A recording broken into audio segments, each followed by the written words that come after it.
Hello everyone, back after a slight hiatus. I had a few symptoms, so I've had to isolate. So I've spent the last 9 days in my room just on my own, not having gone out.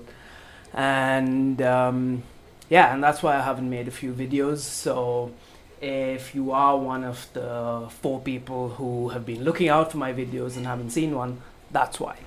So today I want to talk about financial fluency for entrepreneurs. I attended an absolutely amazing course by Sir Steven Wilkinson.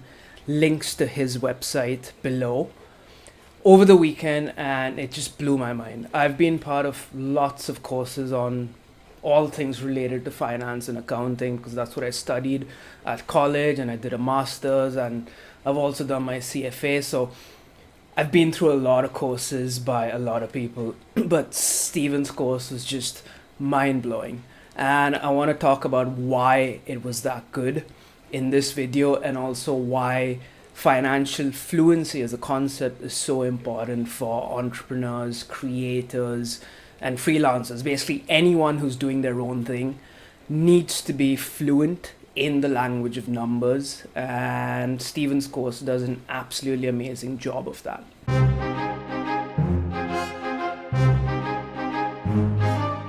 One of the things I really liked about Steven's course was the way he portrayed business and entrepreneurship as a creative endeavor.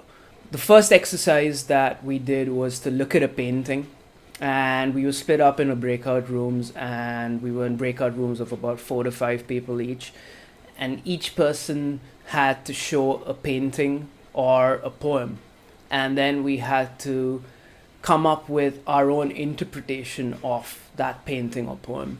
So in our group, this was the painting that we had, and it was put up by one of the participants, and there were essentially 2 aspects to this. So one was we had to describe what we saw. So as you can see in this painting, well, there's a man who's standing pretty stiff. He's got an apple in front of his face. He's wearing a hat. It looks like it's a pretty cold day, and he's obviously by the edge of the sea or the lake, right? That's what you see at first glance. Now, that's very similar to what happens with financial statements. At first glance, you just look at the numbers, you look at your profit and loss account, you look at your balance sheet, and you can see the various numbers that make up the business, right? You can see your assets, your liabilities, your equity, your profit, so on and so forth. But what about the interpretation of those numbers? And that's where Steven's course absolutely excels, because he really goes through the details of how to interpret financial statements. Back to my painting. The interpretation of this painting by my fellow course taker was that it's almost like the artist wants to depict that we've all got an apple in front of our face, right? When we've got our devices and we're actually sort of just stuck in the screen. This is what it looks like, right? You're just sort of close to the world. Nobody can see you. You can't see the world, right? I thought that was a beautiful interpretation. Thank you, Karminder. And it's the same with the financial statements, right? You look at the numbers, you look at the various statements, and you've got to weave a story around what's happening, right? And that's what Steven's course is all about. It's about being able to look at numbers and being able to weave a story about what the business has done and where it's going. One of my favorite parts of the course was where Steven talks about a scarcity mindset as opposed to an abundance mindset, right? So everything we do in business is dictated by our beliefs. And if you have a scarcity mindset, well, you're not going to get too far. Because if you believe that business is a creative endeavor, well, then you are working within constraints, but you can't think in terms of scarcity. You have to think in terms of abundance. You have to stretch the limits of what you think is possible, and then use your resources and your mind to deliver those outcomes.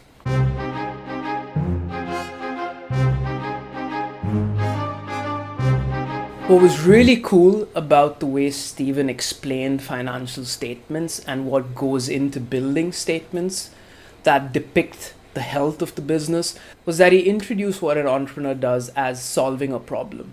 right? So all of us who are trying to build our own companies are solving some problem. It might not be a problem to everyone, but it definitely looks like a problem to us, and that's why we're in the business of solving that problem. Now, how do we do that? We've got all of these resources at our disposal. We've got people, we've got our networks, we've got our intellectual property, we've got our contacts. We might be great at social media, we might be great at design, we might have an email list of 5,000 people, we might have money, we might have excellent experiences that allow us to do what we want to do through our company. So how does all of this translate into a company and then into financial statements? Well, it's through strategy. So strategy is essentially the process of how we convert all of those resources and channel it towards solving a problem. And the financial statements are essentially a storybook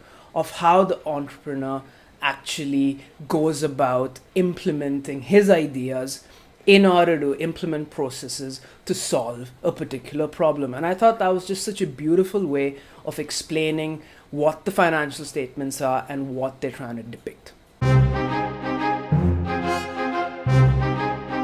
Later on in the course, we had the opportunity of having a session with Mike Finger, who's a specialist in consulting on how to build sellable small businesses, right?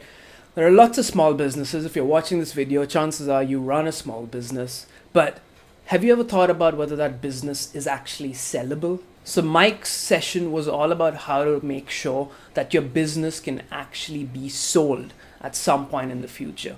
And that's the dream for all of us, right? We work hard to build a business, and then we don't want to work on that business forever, right? If we can sell it and make, a few million in the process, why not? That's just amazing, right? So Mike's session was all about how to make sure that your business is actually sellable. You'll be surprised to know that very, very, very few small businesses are actually sellable. So there are 3 things that you need to do in order to make your small business sellable. If the buyer were to buy your business, can they actually live their life with the amount of money that the business generates, right? Sounds really simple, but you'd be surprised. There are so many small businesses that don't make enough money to even let their owners live a good life. The second is, are the results of the business desirable? So when we talk about results, we're talking about the owner's job, right? If you run a small business, if a buyer were to come in, would they actually enjoy doing that job, right? If they came in and bought your business, would they be working 20 hours a day and not have any free time, or would they have a really good work-life balance? That's a big determinant of how sellable your business is. Secondly, the product or the service or the outcomes that your business is producing, would a buyer like to be associated with that, right? Does it have some sort of prestige, or can they get known in society and in their city and in their country for doing that? That's another big determinant of how sellable the business is. And the third is, can the buyer actually duplicate your results, right? So let's assume you're a small business owner and you are the person that brings the expertise, right? Now, if you were to move away from the business, there'd be no one to actually continue that business. So many businesses make this mistake, that they don't actually put in place a team such that if they were to move away from the business can still continue, right? So this is a big red flag. No buyer is going to buy a business where all of the value is dependent on the owner. And if the owner were to leave, all of the value would have vanished. So it's really important to set in place a good team, and also to have processes in place that help the business to run smoothly whether you're around or not. And the last thing that Steven spoke about was pricing. Pricing is absolutely fascinating, and it is such a big factor in determining business success. It's really mind-boggling that so many small businesses, and larger businesses for that matter, get pricing wrong.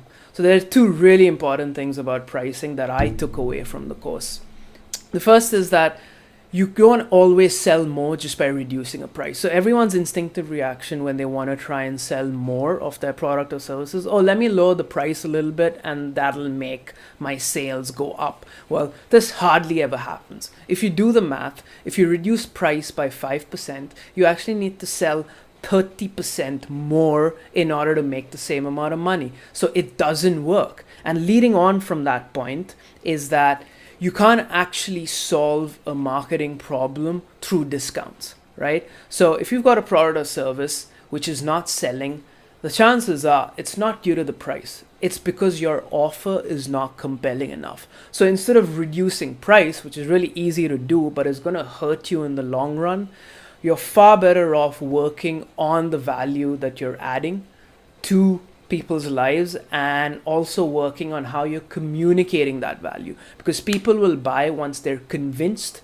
that they are going to benefit from your product or service. So all in, I highly recommend Steven's course on financial fluency. If you're an entrepreneur or a creator or a maker or a freelancer, I guarantee that you will take a lot away from this course, and you will start looking at your business and your place in the world very differently. And that in itself is going to be totally worth your time and effort. So check out the link below and feel free to reach out if you have any more questions. I'd be happy to answer them. Thank you.